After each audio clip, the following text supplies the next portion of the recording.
Dok, saya habis terpapar nih sama yang positif COVID. Saya harus karantina berapa lama ya?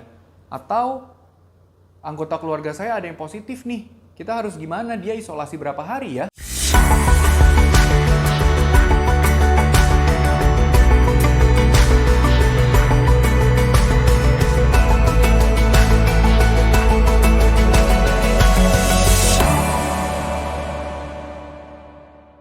Halo Millennials, kembali lagi di video YouTube kita hari ini bersama saya Dr. Gary.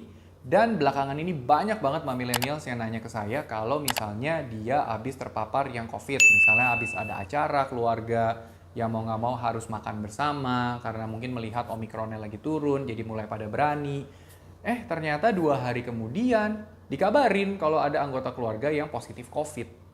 Gimana nih ya? Jadi saya harus karantina nggak nih? Padahal saya lagi sibuk, lagi ribet. Gimana juga dengan anak-anak misalnya dia di rumah, gimana juga dengan orang tua saya nih, karena selama ini juga kita ngerasanya sehat-sehat aja. Kita harus karantina gimana nih?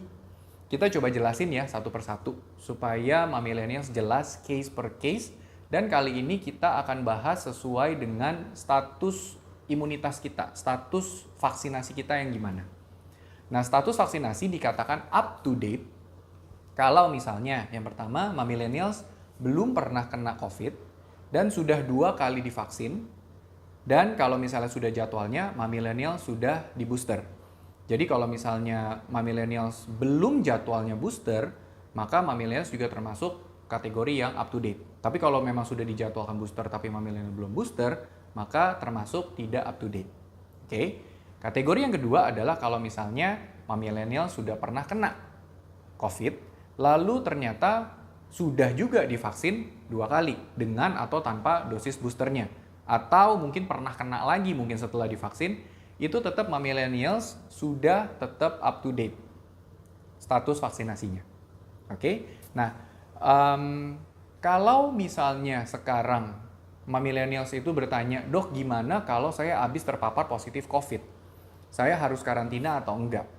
Case pertama adalah kalau misalnya kita terpapar yang positif dan status vaksinasi kita tidak up to date, maka Millennials yes harus karantina selama 5 hari. Oke. Dalam 5 hari tersebut, mau ada gejala maupun tidak ada gejala, Millennials di hari kelima setelah 5 hari karantina maka harus PCR. Oke, kalau ternyata negatif, ya berarti Millennials sudah selesai karantinanya dan boleh keluar melakukan aktivitas, tapi tetap full masker selama 5 hari ke depan. Oke, kalau misalnya tiba-tiba ada muncul gejala, ya berarti either itu sebelum 5 hari atau setelah 5 hari, maka harus PCR juga. Dan sambil menunggu hasilnya itu ya balik lagi, lanjut lagi karantinanya. Atau kalau positif ya lanjut, isolasi. Oke, nah selama 10 hari itu Millennials juga harus pantau gejala ada atau tidak. Kalau misalnya ada gejala, ya tadi seperti yang saya sebutkan, harus PCR. Oke?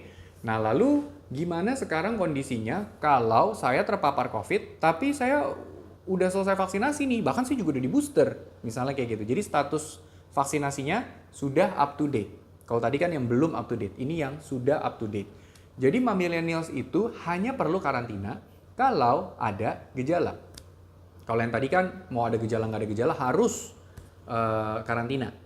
Kalau yang status vaksinasinya sudah up to date, maka Millennials hanya perlu karantina kalau ada gejala. Oke? Dan mau ada timbul gejala atau tidak, di hari kelima, walaupun Millennials tanpa gejala, itu harus tetap PCR. Oke? 5 hari selama karantina itu, kalau misalnya ternyata tidak ada gejala, Millennials tetap perlu PCR. Dan kalau misalnya ternyata negatif, maka sudah boleh selesai karantina dan tetap pakai masker.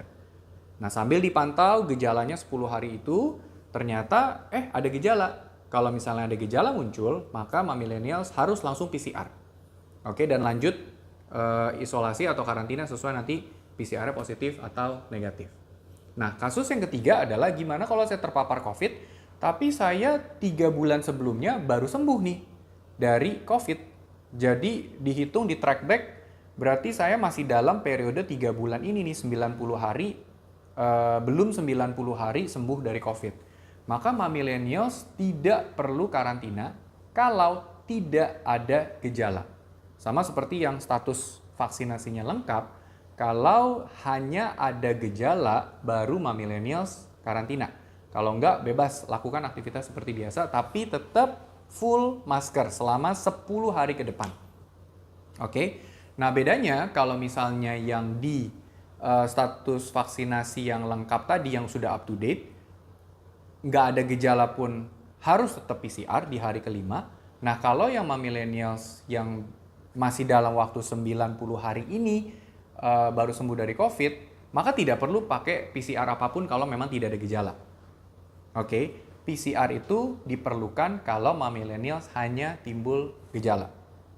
Oke, dan kalau misalnya ada gejala millennials PCR ya lanjut karantina atau isolasi sendiri. Nanti tergantung dari hasil PCR-nya positif atau negatif. Oke, ternyata PCR-nya positif. Saya mesti ngapain dong? Kita lanjut yang namanya isolasi. Isolasi untuk orang yang sakit yang PCR-nya positif. Oke, nah terlepas dari status vaksinasinya mau up to date atau tidak, terlepas dari millennials itu masih dalam waktu 90 hari ini sembuh dari COVID, tetap harus isolasi selama 10 hari ke depan. Oke, bisa dipercepat sampai 5 hari. Jadi isolasinya 5 hari, dengan catatan harus ada 1 hari yang bebas demam tanpa minum obat demam. Oke, lalu setelah selesai dari 5 hari tersebut, millennials PCR. Atau antigen pun juga boleh. Oke, nanti di video selanjutnya saya akan coba jelasin timing yang terbaik sebenarnya untuk lakukan PCR atau antigen itu sebenarnya kapan sih. Oke, kalau misalnya sudah 5 hari, sudah selesai PCR, ditambah dengan 1 hari yang bebas demam tanpa minum obat demam, maka millennials sudah boleh selesai isolasi, tapi harus tetap pakai masker 5 hari ke depan lagi. Sambil dipantau gejalanya, kalau misalnya memang ada perburukan, ya berarti memang tetap harus PCR dan mungkin akan lanjut isolasinya lagi. Oke, mungkin itu yang bisa saya breakdown satu-satu, ceritanya sesuai dengan rekomendasi dari CDC. Intinya adalah PCR itu nggak perlu seperti kayak dikit-dikit PCR, dikit-dikit colok antigen. Karena itu hanya akan membebani dan akan bikin kita parno sendiri.